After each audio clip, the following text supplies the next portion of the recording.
In this clip, we are going to see two MAGA Republicans, Dr. Jan Halper-Hayes and Nora Lee Knutson, completely fall out and have a bit of a online feud simply because of the fact that they have two completely different views of the war that it is that Donald Trump started with Iran. We're going to see this live in front of us. So, guys, let's not waste any time. Let's jump straight in. And if you guys like the video, do me a favor, give it a hype down below. Let's not waste any time. Let's jump in. Dr. Halper-Hayes, let's start with you. Thanks so much for joining us this morning. Let's just start with that quote. A year ago, we will measure our success not only by the battles we win, but by the wars that we end, and perhaps most importantly, the wars we never get into. What happened to that Donald Trump? Well, he's still around because what he was saying is there'll be no new wars. And this has been a 47-year war. It is not. Yes, MAGA is split because people take things literally and they don't pay attention to him. It's no new wars. But the thing is that this is not a global fallout. This was not a fallout with Starmer. This was a fallout with the City of London, with the financial arm, the City of London Corporation that has controlled and instigated wars since World War I. And what people are missing is that Trump is focused on an economic renaissance and a business model. The tariffs were designed to rebuild manufacturing. He's concerned about energy dominance to drive costs down because AI is going to really require an enormous amount of energy. He's focused on deregulation because he wants to increase investment, and the sovereign wealth fund because it's national development. And so when people are focused on the minutia and accusing that MAGA is splitting, who cares? I understand, Dr. Halper-Hayes, but so I want to talk a little bit about the Iran war, but your contention that somehow this is a split with the City of London, you're saying the City of London was responsible for the wars after the First World War, including the Second World War?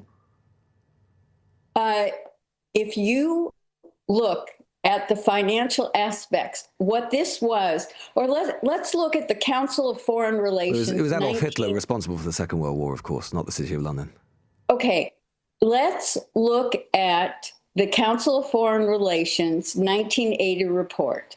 A degree of controlled disintegration in the world economy legitimized the objective for the 80s and may be the most realistic one for modern international order. Fred Hirsch, Alternatives to Monetary Disorder. All right. That is. Please don't cut me off, because you have objectives of points you want to make, and you need to let me. I'll be honest with you, Dr. Halper-Hayes. I'm just not entirely sure why that 1980 report is especially germane to the issue at hand. So I just wanted to ask you a question. Can I explain why? Please do, because I just augment with a secondary question, which is this: President Trump has said he wants to be a peacemaker. He said he wanted to stop all forever wars. This is a war which has escaped his control, hasn't it? He has unleashed chaos, not just in the Middle East, but around the world, for which Americans are now paying at the pumps. And he was elected to bring the cost of living down, which he is now singularly failing to do. You know what? Come on. We've got Chicken Little and the Sky is Falling, or The Boy Who Cried Wolf. You've got the financial press saying that. There is no shortage of oil. The U.S. is not dependent on Iranian oil. For saying it's the 1979 playbook. Look at your history, please. And for the financial pundits to be saying, we've got exactly the 1979 thing, we're going to have $100 oil. Why do they need to create that panic instead of really looking at the issues? Please tell me that. But are you saying that this is not having an impact on gas prices for average Americans? Oh, you know what? Who's raising the gas prices? Trump. The corporations. They're taking advantage of it. The national average, at the start of the conflict, Dr. Halper, just for the listeners, at the start of the conflict, the national average for gas prices in the US jumped nearly 27 cents in a single week. 2 weeks in, the national average is up 60 cents, more than 20%. And that is driven by what has happened in Iran. Trump didn't need to do that. He's the one who launched this war, and it's unleashed economic chaos, including for Americans. I am shocked. I am shocked by your lack of perspective to understand that the corporations are taking advantage of this and that you are not looking at the fact that there is no shortage of oil. So it's nothing to do with Trump. It's nothing to do with Trump. Let's blame Trump for everything. He's the president. He started the war. He started it. Okay, first off, you're already into a war. You've assumed this is a war. It has only been several weeks. He is saying this is going to end soon. So when you are making these assumptions and operating on that, he's called it a war, instead of looking at other facts, then how can you be a responsible journalist to give a grounding to the people that are listening to us to help them put things in perspective? I want to turn to Nora, but just to say, I mean, we've got a president at the moment. You've got a president. He's talking about bombing parts of Iran just for fun. Yes. Just for fun. Do you think that that's a responsible thing for an American president to say? All right. So you pick on that instead of when he said to Israel, do not bomb any of their oil facilities. He's been bombing them. It would take. Did you just interrupt me? I'm sorry. Did you say something? I said that he's been bombing them. He's threatening to bomb once again Karg Island, which is one of the main oil depots and pieces of energy infrastructure for Iran. And he has said we will not bomb the oil infrastructure. He is bombing other parts, but the oil infrastructure is hands off. Okay. So be clear on the facts. Let me turn to Nora Lee Knudsen, who's here in the studio, Republican commentator. Nora, do you agree with Dr. Halper Hayes about the ends of the war? With all due respect, I do disagree. I mean, this is the 250th anniversary of the founding of our nation, and our leaders should respect the values by which our nation was founded on, and it's government for the people, by the people. He's accountable to the voters who voted for him, and his promise of no new wars, to be a president of peace, to focus on the issues in the United States of America. He abandoned that promise when Marco Rubio said that we had an imminent threat, and that imminent threat was that Benjamin Netanyahu told the U.S. that they were going to strike Iran, and then Iran would then strike America, and then American lives would be at risk. Now, there's huge controversy not only in the Republican Party over going into this war, but obviously the Democrats are definitely against the war.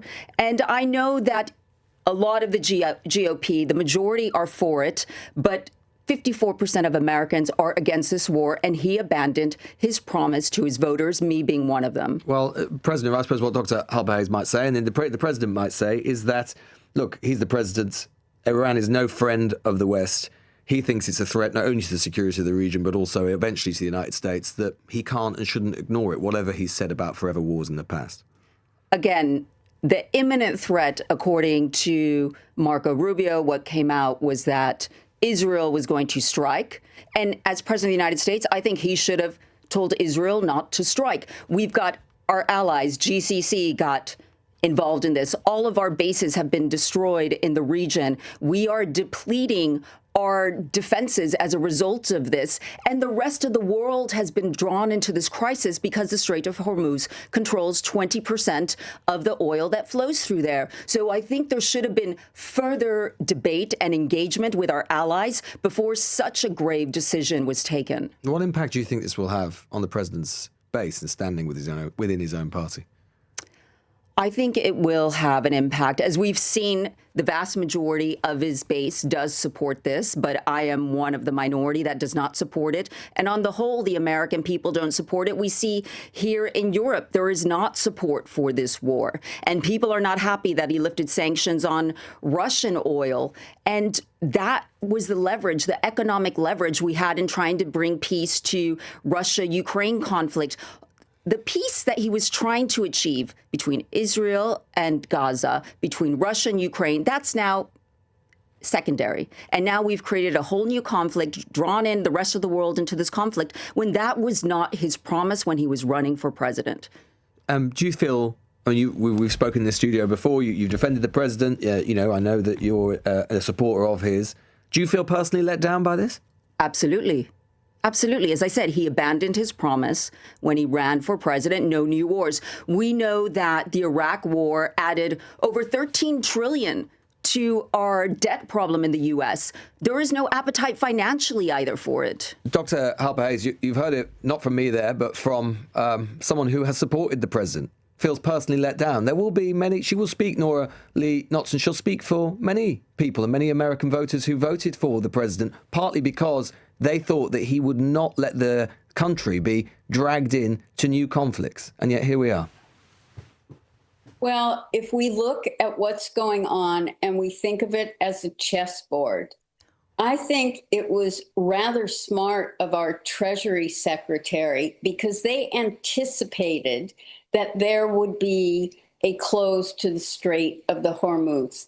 And they anticipated that Lloyd's of London would play that game. So they lifted the Russian sanctions so that there would not be a continual shortage of oil.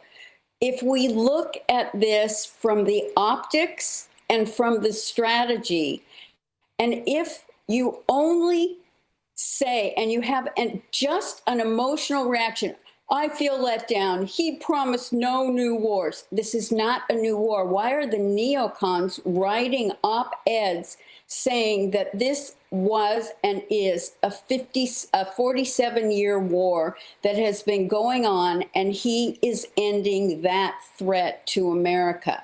So it depends on how you want to look at that. And yes, there are many people that have supported him that are having emotional fallouts about this. But why do people jump to conclusions so quickly instead of looking at what the strategy is, how long it's been going on, and listen to the other words of our Treasury Secretary, what his moves have been? And again, I am going to repeat, it is no new wars. This is not a new war. This is an operation, and there is not an intention. The minute people jump, this is just like Iraq, and it's going to cost us this. You're making all sorts of assumptions based on history instead of looking at what is going on in the world today. And that is how we need to analyze this. Has that convinced you, Nora? With all due respect, General Kane advised President Trump about the risk of the closure of the Strait of Hormuz. And apparently, our president believed that Iran would capitulate before that would happen. And no, it was a gross didn't. miscalculation. It was overconfidence based on the success last summer, based on the success in Venezuela, that this would be short-lived. And unfortunately, it's created a big mess, not only for the U.S., not only for our friends in the Middle East, but for the rest of the world. 100 ships go through the strait.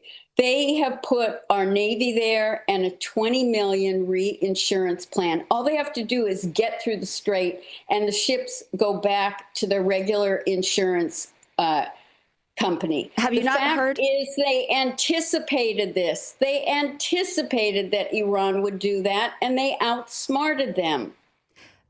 If you've read the news today, the heads of the Navy say that if we try to escort the ships through, you will only be a kill box for the Iranians. And I do not want to see our sons and daughters die unnecessarily trying to escort oil tankers through the Strait of Hormuz. We did not sign up for this. We did not vote for this. Bottom line.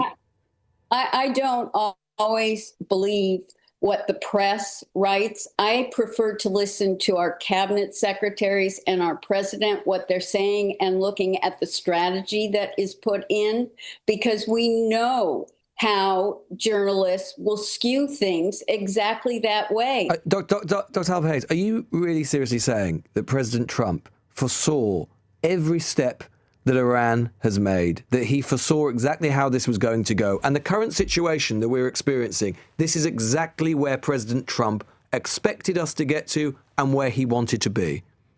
I would not use the words exactly, but what I would say is that he and his cabinet secretaries anticipated certain actions and built things in to be able to counter it. If you think that Trump does things off the cuff, then you have not paid attention to him and have had blinders on with judgment of Trump.